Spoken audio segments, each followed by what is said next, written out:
geçen o günü anan aytayım o başka ödülü. Öykülü, öykülü, yarım öykülü, kavancam, anancam, yandır ya beni.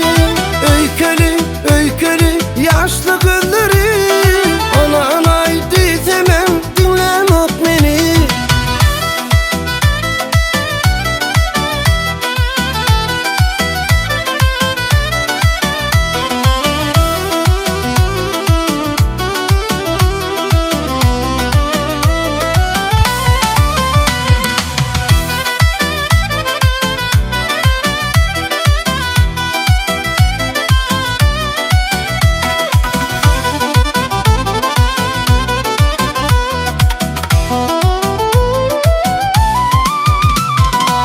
Dünyada sendine aşık gereği, ayt ne dip dödeyin başka yüreği.